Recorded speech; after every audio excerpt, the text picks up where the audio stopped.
Namaste.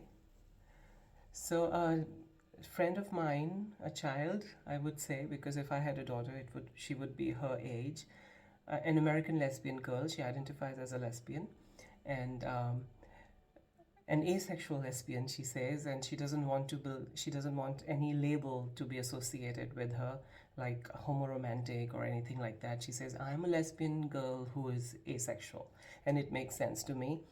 So, and I respect her for that. She asked me to make this video, and it is because she's planning to go to India and she wants to know 5 important differences or similarities between Indian and US cultures, and how she should prepare for her visit.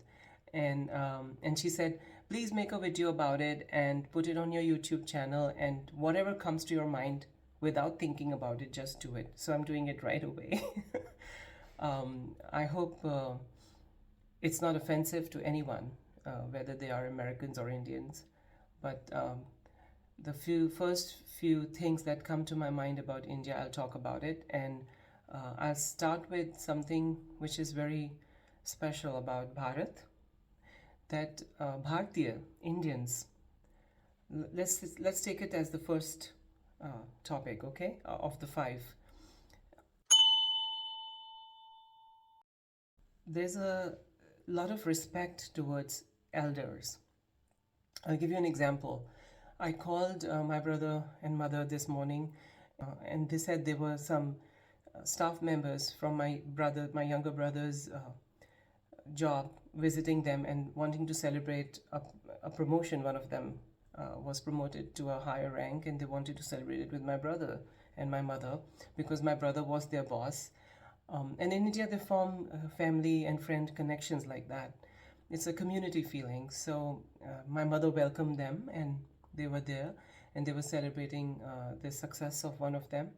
And of course, in India, when you call somebody, the phone travels throughout the whole house.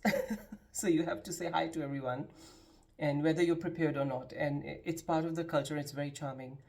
And so I said congratulations to the person. The first thing he said was, thank you very much. It's all because of blessings of elder brothers like you, and mothers like your mother, and fathers like your dad, my adoptive dad.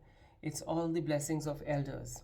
And so I said, it's also your hard work. It really is your hard work and your dedication. And he said, yes, that might be true, but it's really your blessings. Now, this is very interesting because if you congratulate somebody in the US and say, congratulations on your promotion, they say, oh, thanks, dude. Yeah, I really worked hard for it. I had all the talents and I had the skills. And so it's interesting difference that in India, they like to dedicate their success to people they love by giving them the respect that they also really truly deserve for their own hard work and skills. But they are very respectful towards seniors and elders and people who mean a lot in their lives, and they think it's because of the good wishes of people who love them that they are able to rise in their life, personal or professional. That's a very interesting thing about India, which I absolutely adore and admire and I love. And that's why I love going back there every year. And is the respect you get, whether you are LGBTQ, women, men, whatever.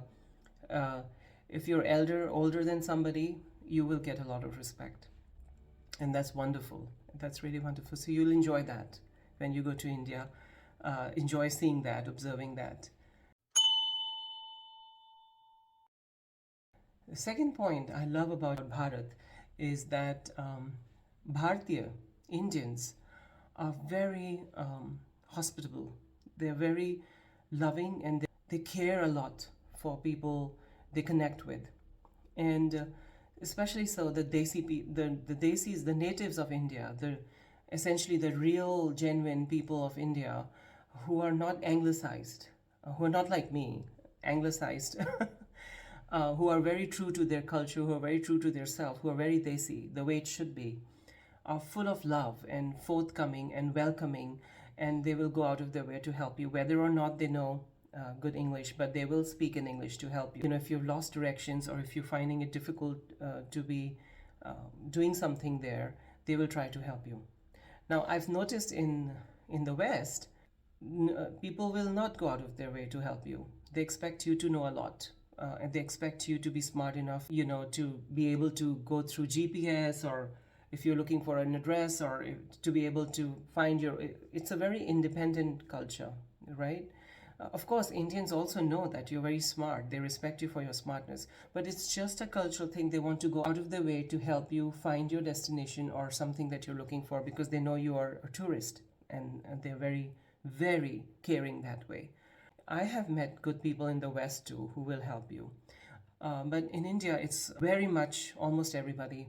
If you are lost or something, and don't feel shy about asking anybody.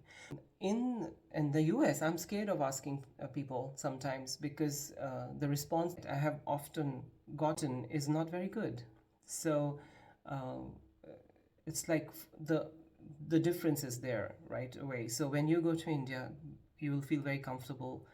Don't think they're trying to be over smart, or they're trying to come on to you. Of course, you being a woman, you have to be very cautious about where you are and how people are and all that. Yes, but most people are helpful, really, and they really are not being over smart, and they're not coming on to you or anything like that. It's just in the culture they want to help. Number three, I would say, is vegetarian food. I know you said you are inclined to be changing yourself into a vegetarian or a vegan. Well, India is a vegetarian's paradise, and I keep telling my friends and family in the U.S. they're so used to eating meat, which is fine. Everybody has their own choices. And when they go to eat Indian food, they always try meat dishes. And I say, have you ever tried Indian vegetarian food in an Indian restaurant? And they're like, So I said, try it. The Indian vegetarian food is as tasty, as good as the meat dishes. And so you going to India, you're going to Bharat, the best cuisine in the world. Um, you will love the vegetarian food, and it might help you make a firmer decision as to what you said you're headed towards being a vegetarian, so it might make you feel more confident about that. When you go there, and if you're traveling on road, or anywhere there in the northern part of the country, and in south and east and west, I don't know what the native words are for eateries there, but in the northern part of the country, they would call them dhabas. They're roadside eateries. They make the most authentic food. The vegetarian food there is absolutely amazing. And of course, you can try the restaurants. Food is good everywhere. But if you really want an authentic feel of Indian food, eat in the dhabas. And snack kind of a food. They're like mini meals. They're known as chaat. There are different varieties of chaat. And there are roadside stalls with people, women, men selling chaat, different kinds of chaat, but mostly savory. And so you would love that too. And especially for vegetarians, you would love it. If I compare it to America, when I was new in America, it was so difficult for me to get vegetarian food, because being a vegetarian, there were not many options when I used to go to restaurants or even grocery stores and stuff like that. And over the years, it has changed a bit. At that time, they sort of associated my being a vegetarian, because I'll give you an example. And oh, don't you get meat in India? Maybe you guys can't afford it. And I said, no, that's not the case. A lot of Indians do eat meat, and people can afford it, all the way from financially weaker segments of the society to the financially higher segments of the society. Everybody can afford meat, but it's just a personal choice, and it's very cultural. India was mostly vegetarian. So I would tell people in America, to me, I'll enjoy vegetarian food, and it's also very cultural. So that was one example of comparison. I think we've done three things here, right? The fourth thing, sharing. When you travel in India, in trains and buses, and on auto rickshaws, and different other modes of transport, you would find a lot of people, a lot of Desi people, the real people of India, the ones with the biggest hearts, the most loving, the most warm, the most spiritual people of India, the natives, offering you food. to share. They would want to share whatever they are eating with you, or they would want to share a gift. Out of the goodness of their heart, they do that. They would share with you something that's very important and special to them, to make you feel welcomed and to make you feel loved, cared for. It's nice and polite to accept it. They don't want any money for it unless they're selling it. That's different. But if they're offering you as a gift, they're not expecting any money for it. Indians have a lot of self-respect. If you want to refuse something and have a solid, good excuse, but be polite about it. Like if you're worried about the food, it could interfere with your dietary restrictions, or maybe you're allergic to something, you can make an excuse. Say, oh, my tummy is hurting today, I'm not feeling well. Because I know of a few Americans who actually have been very rude in India. A lot of these people who offer you food and the gifts, so they would even share something that they've saved for. They're very sensitive people, but they're not very angry people. If you refuse it, they won't get mad about it, but they would probably get hurt about it. So that's important to know, that people will offer you gifts and food and would not expect money out of it. And also on the roadsides, around traffic lights, you'll see a lot of people selling things, right? So those are small businesses that supports a lot of families. And it's nice to support those businesses, and they're not very expensive. You can buy it even if you don't need it. I mean, really, $1 goes a long way in India. So you can help support those small businesses, but don't offer them money as if they're begging. The Indians have a lot of self-respect. They're not begging for it. They're selling you something. They want to work. They're working. They're hardworking people. Buy more if you want to support them, but don't disrespect them by thinking they're beggars. They're not beggars. They're all small businesses. That's the fourth point. The fifth point, cultures. Now, India is a country where there are lots of cultures. There's a lot of sharing. It's not a me culture, it's all of us culture, right? India shares a lot of different religions, faiths, different styles of living, different lifestyles, different genders, different languages, different communities, different tribes, different forms of existence, basically. And they're all interconnected, yet they are very proud to be individually who they are. So when you go there, you might feel very overwhelmed. In India, you really see the diversity still working. My biological papa was in the Indian Army, so we moved from one state to another, and every state is like a country. Every state has its own language, its own cuisine, its own traditional ways, its own lifestyles, different communities, different foods. Every state is enriched with a lot of good things going on. And it's very ancient. At the same time, it's very new.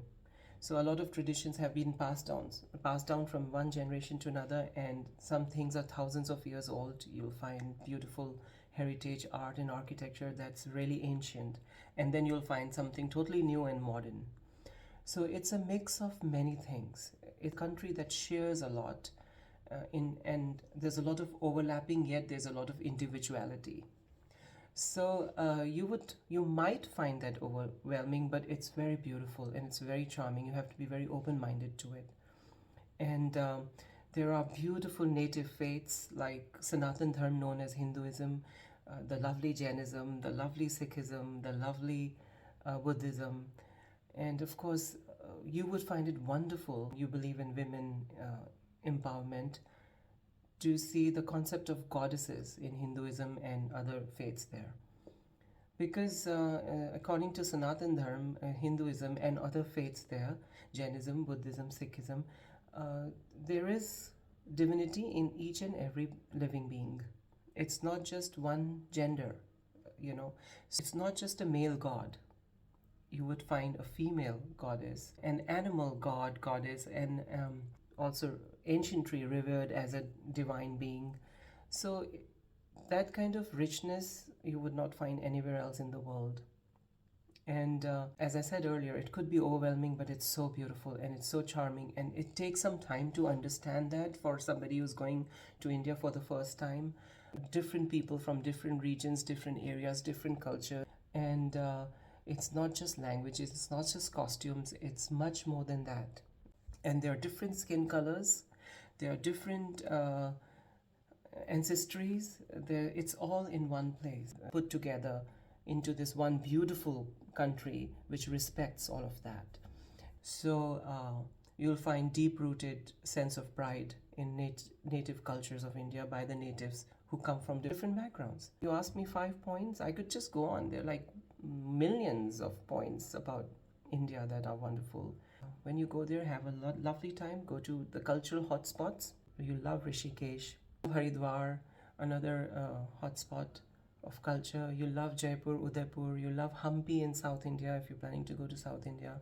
You love Shillong in Northeast India. Probably these words don't mean anything to you, but once you are there and you start going back, you'll start understanding. You would love all these. It's fantastic to experience. So good luck, have fun, enjoy Bharat, and Bharat will welcome you with open arms. It's the most special place in the world. Good luck, have fun. Namaste.